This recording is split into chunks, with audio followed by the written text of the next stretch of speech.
Porte que m'a expressément envoyé pour vous porter un message.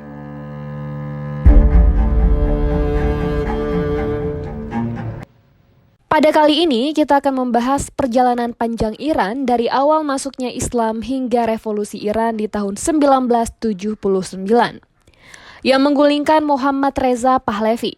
Kisah ini penuh dengan konflik dinasti, perubahan kekuasaan, dan juga gejolak sosial yang mengguncang dunia pada saat itu. Islam pertama kali bersentuhan dengan Persia pada masa Rasulullah Shallallahu Alaihi Wasallam. Ketika beliau mengirim surat kepada Kisra, yaitu penguasa dinasti Sasan, di tahun 8 Hijriah.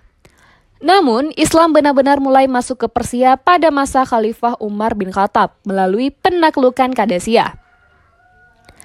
Pertempuran inilah yang mengakhiri kekuasaan dinasti Sasan yang telah berkuasa selama lebih dari 400 tahun. Setelah penaklukan tersebut, dinasti Umayyah melanjutkan ekspansi ke Persia. Namun, orang-orang Persia merasa tidak puas dengan kepemimpinan Arab karena adanya diskriminasi terhadap non-Arab. Pada masa dinasti Abbasiyah, Persia menjadi pusat ilmu pengetahuan Islam dengan kota-kota seperti Baghdad dan juga Isfahan. Hal inilah yang menjadi simbol kemajuan peradaban. Meskipun begitu, ketidakpuasan tetap ada karena perbedaan etnis dan juga budaya. Proses Islamisasi di Persia berlangsung bertahap. Meskipun Islam menjadi agama yang sangat dominan, banyak elemen budaya Persia seperti bahasa, seni, dan juga tradisi.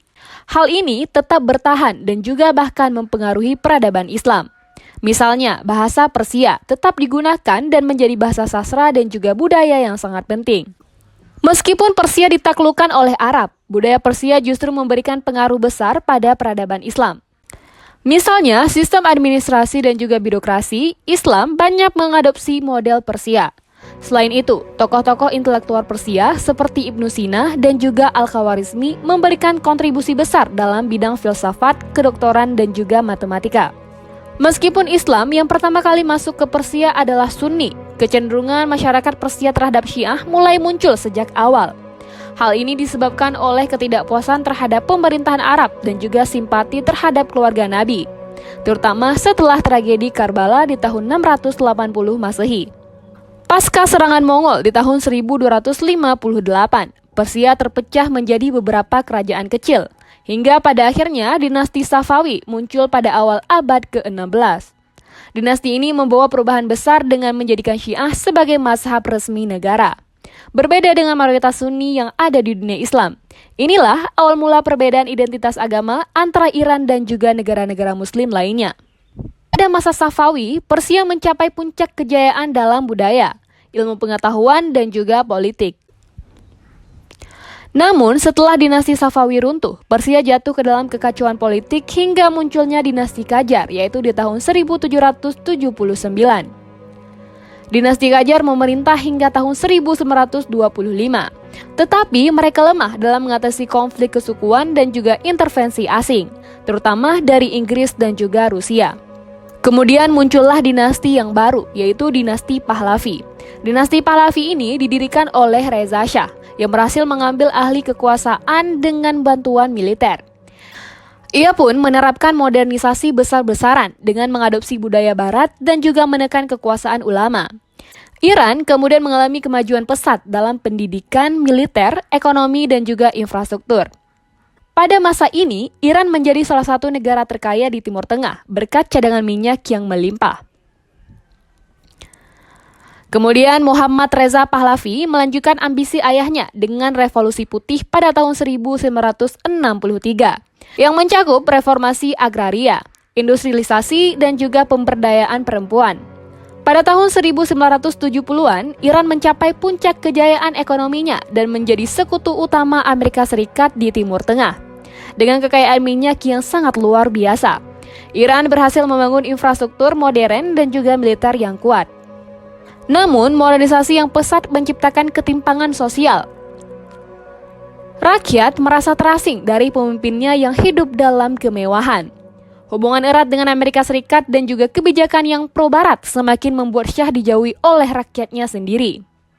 Reza Shah pun menerapkan kebijakan sekularisasi yang ketat seperti melarang hijab di tempat umum dan membatasi peran ulama dalam politik. Kebijakan ini menuai protes dari kalangan religius yang merasa nilai-nilai Islam terancam punah. Meskipun Revolusi Putih bertujuan untuk memodernisasi Iran, kebijakan reformasi agraria justru merugikan petani kecil. Banyak tanah pertanian yang disita dan diberikan kepada industrialis, yang menyebabkan kemiskinan di pedesaan semakin amat parah. Kemudian, segala pro kontra pun mulai terjadi, sehingga memunculkan Ayatullah Ruhollah Khomeini, muncul sebagai tokoh perlawanan yang menentang westernisasi dan juga pengaruh Amerika. Di tahun 1963, Khomeini diasingkan karena mengkritik Revolusi Putih yang dianggapnya menghancurkan nilai-nilai Islam. Namun, ceramah-ceramah Khomeini terus menyebar melalui kaset yang diputar di masjid-masjid Iran, menyatukan perlawanan rakyat. Di tahun 1970-an, krisis ekonomi melanda Iran. Kenaikan harga minyak menyebabkan inflasi yang sangat amat tinggi. Pengangguran meningkat dan ketimpangan sosial semakin tajam. Demonstrasi pun terjadi di berbagai kota besar. Dan perlawanan terhadap Syah semakin masif setelah kematian Mustafa, yaitu putra Khomeini. Pada saat itu, demonstrasi tidak hanya dilakukan oleh para ulama saja, tetapi kelompok intelektual dan juga mahasiswa juga memainkan peran penting dalam revolusi ini. Mereka menuntut kebebasan politik dan juga menentang otoritas Syah. Syah pun semakin kehilangan legitimasi setelah insiden pembantaian pada tanggal 8 September tahun 1978 yang disebut pada saat itu Jumat Hitam, di mana pada saat itu para tentara-tentara menembaki demonstran yang ada di Teheran. Peristiwa ini pun memicu kemarahan rakyat dan mempercepat kejatuhan Syah. Kemudian di tahun 78 menjadi puncak perlawanan rakyat. Demonstrasi besar-besaran pun terjadi sepanjang tahun, termasuk pada hari Asyura. Tentara pun mulai terpecah belah dan juga beberapa bergabung dengan rakyat. Kemudian puncaknya pun tiba tepat di tanggal 16 Januari di tahun 79. Syah pun akhirnya meninggalkan Iran untuk menjalani pengasingan ke Mesir. Namun sayangnya di Mesir Syah tidak diterima dengan baik. Ia kemudian berpindah-pindah ke Maroko, Bahama dan juga Meksiko. Sebelum akhirnya Amerika Serikat memberinya izin untuk berobat. Tetapi kehadirannya di Amerika justru memicu krisis sandera kedutaan Amerika di Teheran pada November di tahun 1979.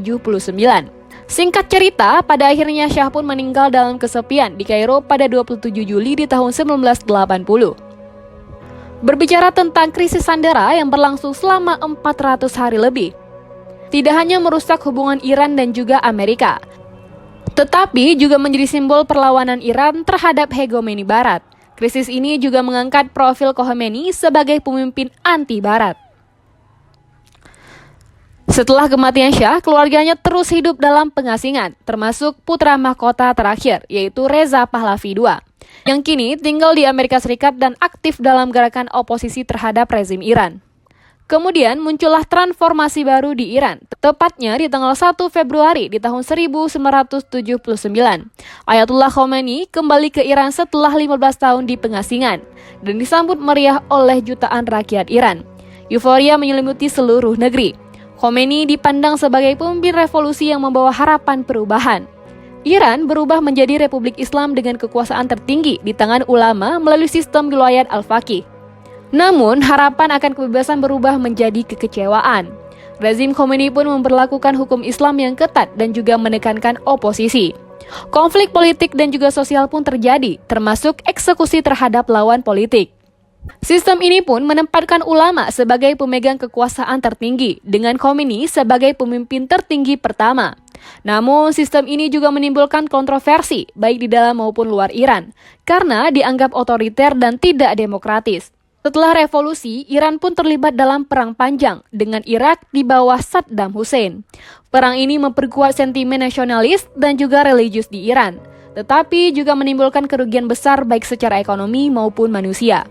Kemudian, Iran kini menjadi kekuatan besar di Timur Tengah, dengan pengaruh politik dan juga ideologis yang kuat. Hubungan dengan Amerika Serikat tetap tegang, terutama terkait program nuklir. Secara ekonomi, Iran menghadapi sanksi internasional yang berdampak pada krisis ekonomi.